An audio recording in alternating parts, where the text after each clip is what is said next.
Halo semuanya, selamat datang di video saya. Saya atas nama Muhammad Rafanda Fargani dengan NIM 119380076 dari Prodi Desain Komunikasi Visual.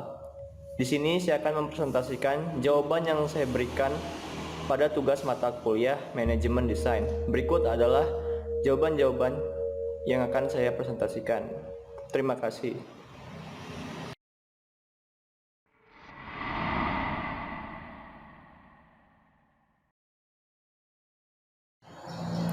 Dalam melakukan suatu kegiatan, tugas atau mungkin pekerjaan, pastinya kita sangat ingin itu semua untuk berjalan lancar dan efisien.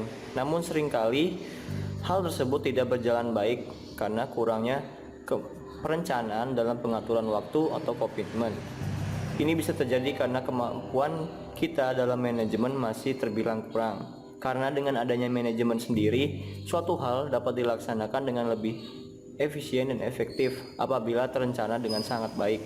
Dengan begitu juga, kemampuan manajemen tersebut dapat membuat kita lebih fokus dan cepat dalam mencapai tujuan. Namun apakah arti dari manajemen itu sendiri? Berikut akan saya jelaskan. Dalam artiannya sendiri, manajemen ialah suatu proses di mana seseorang bisa mengajar, mengatur, dan mengelola sesuatu yang dikerjakan oleh individu atau secara kelompok, sehingga proses dalam penyelesaian dapat lebih teratur dan sesuai dengan hasil yang diinginkan. Sementara menurut beberapa ahli seperti Profesor Ricky W. Griffin dari Universitas Bisnis Texas berkata bahwa pengertian manajemen adalah sebuah proses perencanaan, organisasi, koordinasi, dan kontrol terhadap sumber daya untuk mencapai tujuan dengan efektif dan efisien. Sementara itu, Mary Parker Follett, filosofi sosial Amerika, manajemen adalah seni dalam menyelesaikan tugas melalui perantara. Dalam hal ini, manajemen dapat diartikan sebagai suatu kegiatan yang dilakukan oleh seorang manajer untuk mengarahkan bawahan atau orang lain dalam menyelesaikan pekerjaan demi tercapainya sebuah tujuan agar lebih rapih, layaknya seni yang indah.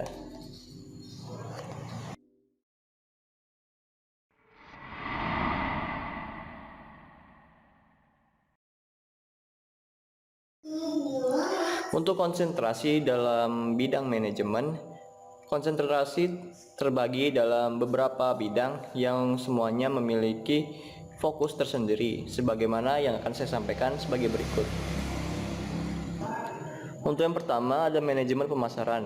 Manajemen ini memiliki tugas dalam menganalisa suatu pasar, kebutuhan dari konsumen, dan kegiatan kompetitor, sehingga manajemen ini yang paling penting agar nantinya kelangsungan perusahaan dapat lebih dipertahankan dan dikembangkan sehingga alur bisnis menjadi lebih maksimal. Yang selanjutnya ada manajemen keuangan. Manajemen keuangan sendiri lebih fokus dalam pengendalian dana dalam perusahaan sehingga dana yang masuk atau dikeluarkan membuat kegiatan usaha berjalan sesuai profit ekonomi yang tersedia. Lalu yang berikutnya ada manajemen sumber daya manusia. Manajemen yang satu ini berfokus pada peranan yang dimiliki individu agar peran mereka bisa berkualitas dan sesuai kegiatan yang dilakukan. Kegiatan dapat berjalan lebih efektif dan maksimal. Lalu ada manajemen produksi. Manajemen satu ini lebih memfokuskan dalam bidang produksi baik jasa maupun barang.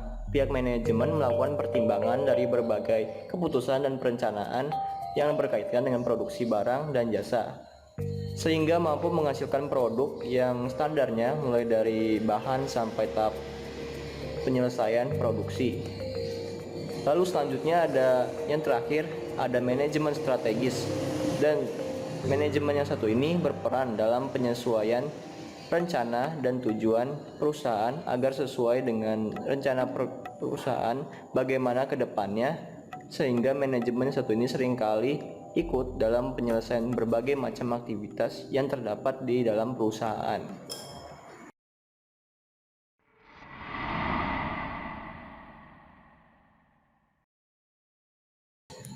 Tentunya semua industri memerlukan kegiatan manajemen, termasuk industri kreatif sendiri, seperti desain komunikasi visual. Mengapa demikian?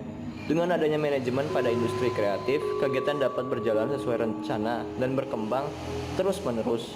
Seperti pembahasan sebelumnya, baik pengendalian pemasaran, perkembangan produk, operasional, kualitas, dan lainnya sangatlah dibutuhkan untuk pengolahan dan pemanfaatan bagi industri kreatif.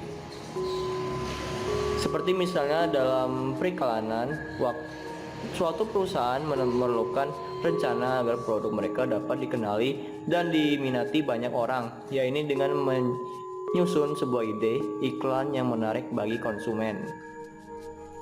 Lalu contoh lain di dalam ranah desain adalah pembuatan desain logo. Dibutuhkan perencanaan baik individu maupun tim dalam membuat logo sesuai permintaan klien atau konsumen, seperti tahap eksplorasi dan pencarian referensi logo yang pas.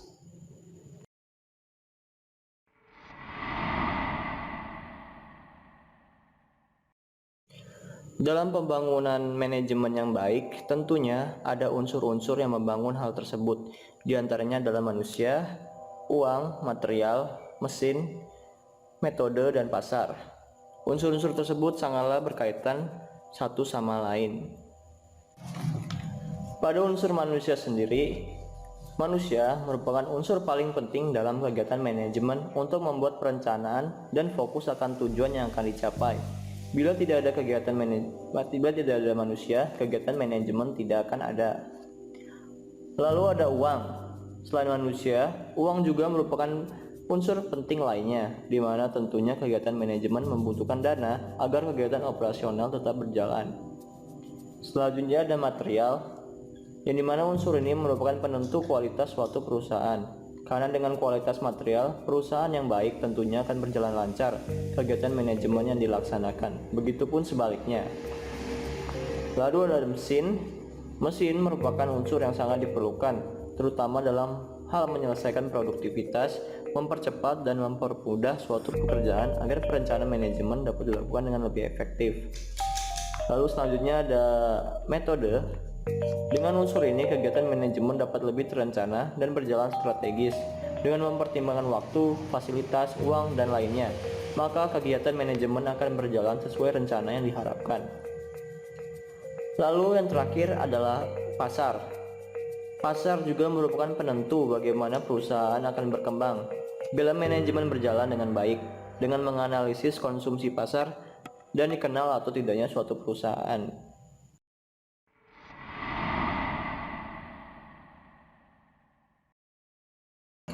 Kelangsungan kegiatan manajemen juga sangat bergantung pada ciri perusahaan yang dapat menjamin kelangsungan perusahaan tersebut. Bagaimana dengan ciri-ciri perusahaan tersebut? Ciri dari perusahaan dengan manajemen yang baik adalah perusahaan mempunyai misi yang jelas bagaimana mereka harus memahami cara kerja pasar. Lalu adanya komunikasi terbuka akan masing-masing individu seperti karyawan dan pihak pengelola perusahaan. Dengan begitu akan berjalan hubungan yang erat dan perencanaan kegiatan juga bisa dilakukan melalui suara bersama. Terbuka akan adanya perubahan sehingga peluang untuk berkembang bisa terjadi, dan juga adanya ide-ide dari tiap individu maupun kelompok dalam perusahaan untuk menciptakan solusi yang nantinya dapat direncanakan sebagai bentuk upaya meningkatkan perusahaan.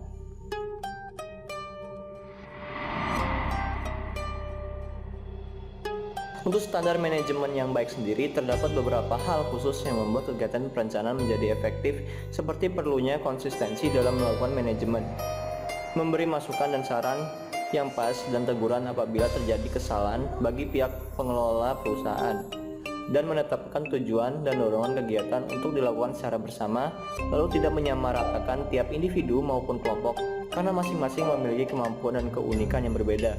Memperhatikan sistem dan prasarana yang terdapat pada perusahaan sebagai penunjang keoptimalan dalam perusahaan. Dan terakhir, meninjau proses bisnis dan perusahaan dari awal sampai akhir agar tidak terjadi kesalahan, sehingga mempermudah manajemen dalam mengendalikan jalannya perusahaan.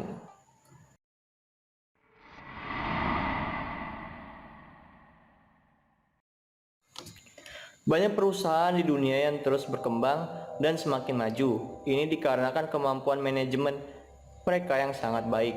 Beberapa perusahaan tersebut sangatlah baik dalam mengelola segala unsur yang ada di dalamnya. Seperti dua contoh berikut ini, yaitu perusahaan Facebook dan Walt Disney.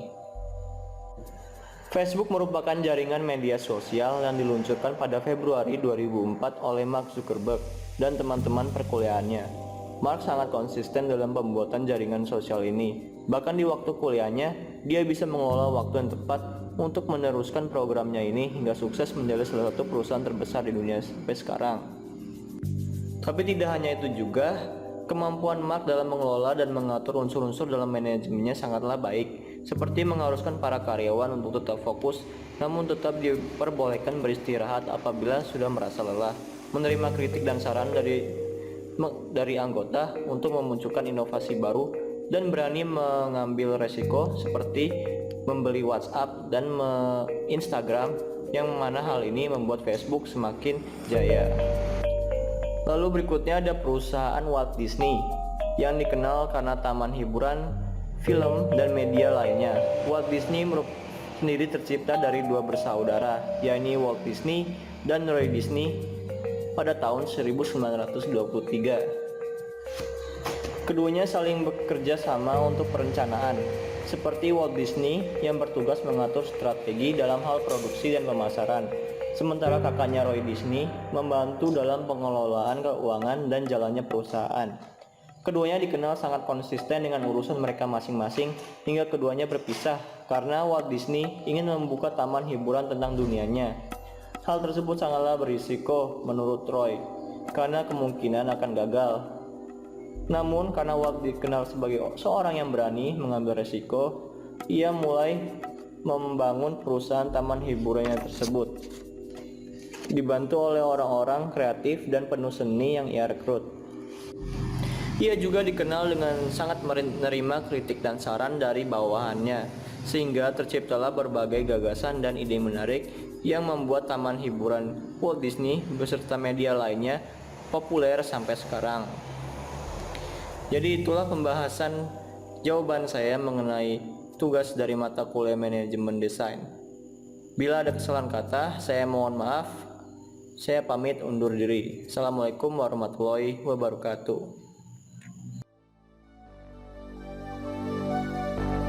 Fill me out with your smile, like the sunshine.